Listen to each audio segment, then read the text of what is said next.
Chicago, on se lève à Latitude Rock avec Jonathan Gagnon. À GoFM, voici le Doc Mayou. Jeudi le 13 novembre, Pierre Mayou, bonjour. Oui, bonjour Jonathan.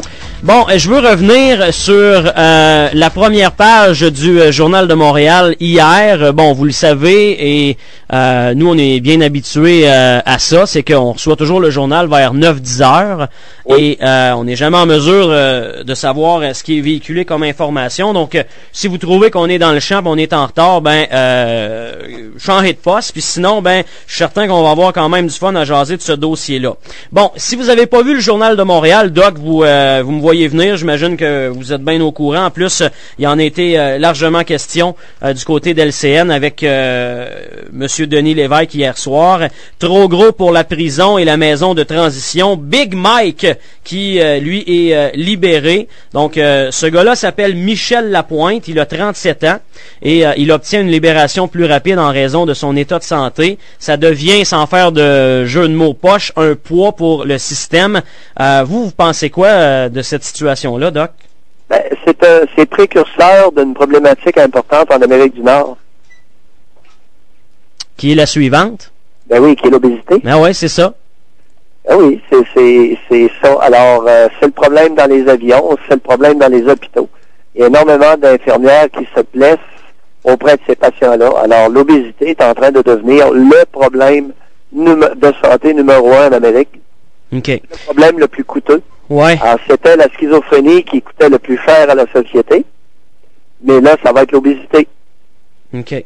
Parce que là, est-ce que vous pensez, bon, moi je suis pas un habitué, je fréquente pas trop les prisons, là, en tout cas, jusqu'à date, ça m'est pas arrivé souvent. Est-ce que vous pensez que l'obésité, on peut appliquer ça également en fait de gros problèmes au niveau des prisons, des centres de détention? C'est la même chose finalement que la collectivité en général, Doc? Oui, ça reflète un problème qui se passe dans la collectivité. Fait que ceux qui s'entraînent au gym quand ils font de la tôle, quand ils font leur temps, c'est une légende urbaine ou c'est une minorité des détenus? Non, faut confondons pas. C'est que la prison ne rend pas obèse. Ben non. La prison ne rend pas obèse. La nourriture est contrôlée.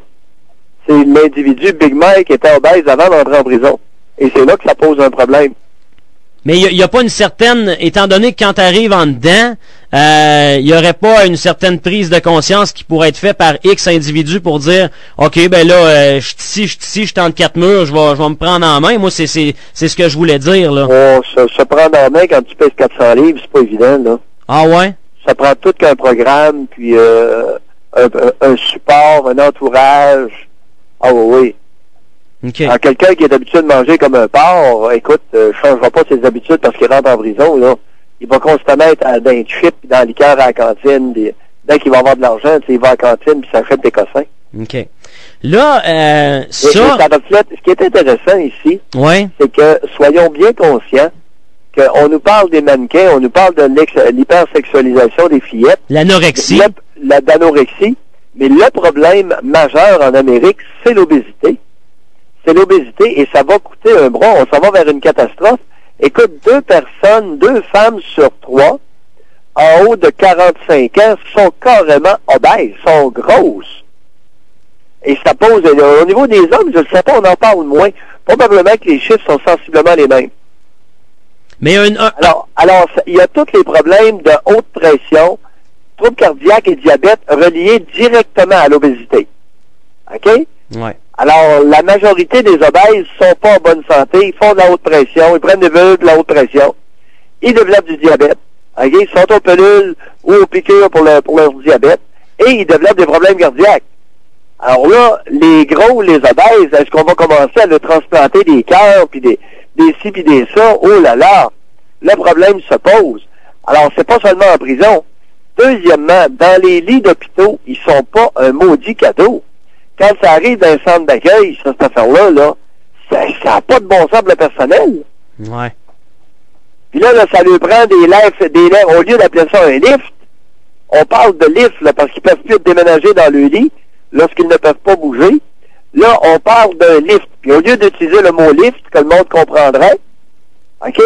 Là, ils appellent ça un lève-personne. Exact. Et la plupart, si tu parles à tes auditeurs, appelle-les, puis demande-leur ce qu'est un lève-personne. Personne qui sait ce que c'est. C'est un lift. Comme dans les usines. C'est un treuil. Une patente que tu mets par-dessus le lift, là, puis avec une poulie, puis c'est un lift. Pour les lifter. Aller les emmener dans le fauteuil au côté. Hey, c'est pas chic, là. Parce que deux femmes ne peuvent plus lever une femme de 300 livres, de 275 livres. Oublie ça. Il n'y a pas d'infirmières qui peuvent faire ça. Mais là, on fait quoi avec ces gens-là, Doc, si on n'est même pas capable de les soigner convenablement? Je veux dire, ça va monopoliser 2 fois plus de staff, de personnel pour offrir les mêmes soins. On est dans le champ, on est déjà en manque de monde. Exactement. Alors là, c'est pour ça que je te dis, on a avantage à se parler d'obésité, puis à laisser faire l'anorexie, puis l'hypersexualisation des tout petits. Parce que l'hypersexualisation est un élément de lutte contre l'obésité. À toutes les jeunes filles qui se soucient de leur corps, qui font attention, écoutez, c'est autrement moins coûteux pour une société, ça a pas mal plus de bon sens que de manger comme des truies. Mais vous dites... Et les petits garçons, écoute, au lieu de les dénigrer et de les comparer aux petites filles, on aurait avantage à dire, écoutez, venez-vous-en les jeunes, on s'en va faire du sport. Ouais.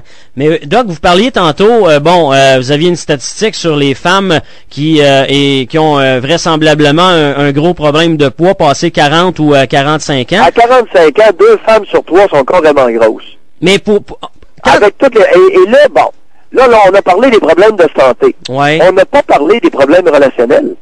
On n'a pas parlé de l'attrait sexuel. Et là, il m'envoie des courriels de bêtises, puis je recevais des fax, y compris Daniel Ouimet qui m'avait écrit une longue lettre. Oh! Ben oui, assez cassée. Assez sensibilisée? Elle m'avait écrit, quand j'avais dit que j'avais mentionné il y a à peu près 6 ans, une statistique de Statistique Canada. À l'effet que 92% des grosses ne sont pas attrayantes. Non, 92% des hommes au Canada ne sont pas attirés vers les grosses. Il y a 8% qui le sont, mais 92% qui ne le sont pas. OK? Elle m'avait écrit un fax de 2 pages dactylographiées à simple interligne. OK. À simple interligne, OK. On voit le papier, là. Pour dénoncer mon obésité.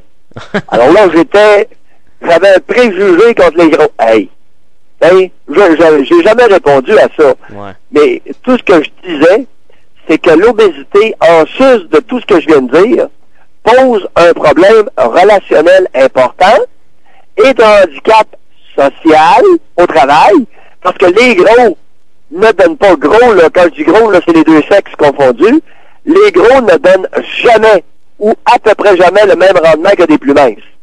Dans toute profession confondue.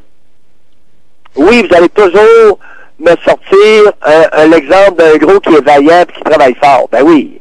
Il y en a. Ben oui. Et comme groupe, au fur et à mesure, plus votre poids augmente, plus vous perdez de la productivité et de l'efficience au travail. Mais donc, vous bougez vite, vous avez derrière pesant. Alors, et sur le plan sexuel, les roses, lorsque vient le temps de s'habiller, ben là, sont frustrés parce qu'il faut qu'ils se ramassent dans des magasins de gros. Comprends-tu? C'est pas de vente en gros. Non, des magasins de grosses personnes, et ça leur coûte 4 fois plus cher à s'habiller. Ils viennent en maudit. Quand vient le temps de sortir, écoute, qui c'est qui va aller inviter une grosse à danser pour sur un plancher de danse? Il y en a, Doc, arrêtez. Il y a 8%, vous avez dit. 8%. Mais dans ces 8%-là, vous avez déjà dit, il y a anguille sous roche, faites attention. Ça va bien en maudit. Ben, écoute, c'est sûr que les étudiants noirs à l'UQTR, à Trois-Rivières. OK, vous en allez où, là? Ont un faible pour les grosses. C'est vrai. Attendez. Les étudiants noirs à l'UQTR? Oui, les Africains aiment ça. Ils aiment ça charnu, ils aiment ça des gros tétons. Oui. Alors, les grosses à Trois-Rivières essaient de s'attraper un noir parce que, surtout un noir africain. Les noirs africains ont une tendance vers les grosses. Ah bon? Ça, sur un plancher de danse, c'est facilement observable. OK. Mais pour ce qui est des blancs, le Canadien, là, je regrette, la plupart, les grosses, quand ça commence à être dodu, ça bande, c'est pas mal moins attrayant. Ouais, mais pour un homme... Et ça donne lieu à énormément de mensonges dans les relations conjugales. Oh! Ben oui. OK. il y a beaucoup d'hommes qui ont une conjointe avec 30 à 40 livres de surplus de poids et qui continuent à lui dire qu'elle est belle, mais elle ne faut plus. Ouais, mais là, attendez une petite seconde, là. C'est pas fort de dire ça, là. On s'entend-tu? Ça y tenterait pas de... fort, et je les comprends, les gars, je les blâme pas. Ben ouais, mais là... Parce qu'il s'en va dire à sa grosse, écoute chérie, à 40 livres de trop, là, je débarque, je bande plus sur toi. Fait que là, il lui fait croire qu'elle est belle, qu'elle est absolument charmante, elle a des beaux yeux, pis toutes ces niaiseries-là. Il s'en va ailleurs. Et il peut s'en aller ailleurs, ou il peut avoir mal à la tête, être bien fatigué. Il travaille bien fort ces temps-ci. Il a fait son 34 heures, puis il est bien fatigué. OK. Aïe. Mais pour un homme être gros, Doc, c'est moins grave, on dirait, qu'une femme. Ben, c'est moins grave. C'est moins grave. Et ça l'est tout autant pour une femme qui veut un bon partenaire sexuel. Parce qu'au fur et à mesure que l'homme, le mâle, grossit, sa libido diminue. Et sa puissance sexuelle diminue. Alors ça, c'est vrai chez les animaux. C'est déterminé. Il y a des études très intéressantes chez les verrons, chez les porcs. Et les verrons diminuent leur activité sexuelle avec l'augmentation de leur indice de gras corporel. OK. Donc, les gros cochons, Doc... Il y a une augmentation de la production d'estrogène par les cellules adipeuses. Autrement dit, le gros verra se féminise au fur et à mesure qu'il devient obèse. Hey Doc, j'ai une dernière question pour vous, après ça je vous libère. À quand vous pensez que ça remonte la dernière relation sexuelle de Big Mike? Oh, ben écoute, probablement qu'il est... Allô? Écoute, ça me surprendrait pas qu'il soit inactif sexuellement, hein. Parce qu'encore faut-il qu'il retrouve son pénis dans cet amoncellement de cellules adipeuses. Effectivement, c'est un bon point. Je vois l'image, là, puis... Sérieux, c'est pas des blagues, là. Non. Oui. Il y a 3 ou 4 tabliers de graisse par-dessus le pénis. Fait que tu prends un pénis normal de 5 pouces et demi en érection. Écoute, avec 3 tabliers de graisse, là, il fait quoi avec tout ça? Faut qu'il soit sur le dos, qu'il tasse sa graisse, puis ça sent pas de... Non, c'est un peu disgracieux. Ouais, merci Doc pour toutes ces images-là, on se reparle demain. Ce ne sont pas des belles images. Non, ouais, je le sais. Mais elles existent, elles sont largement répandues. Ouch. Bye.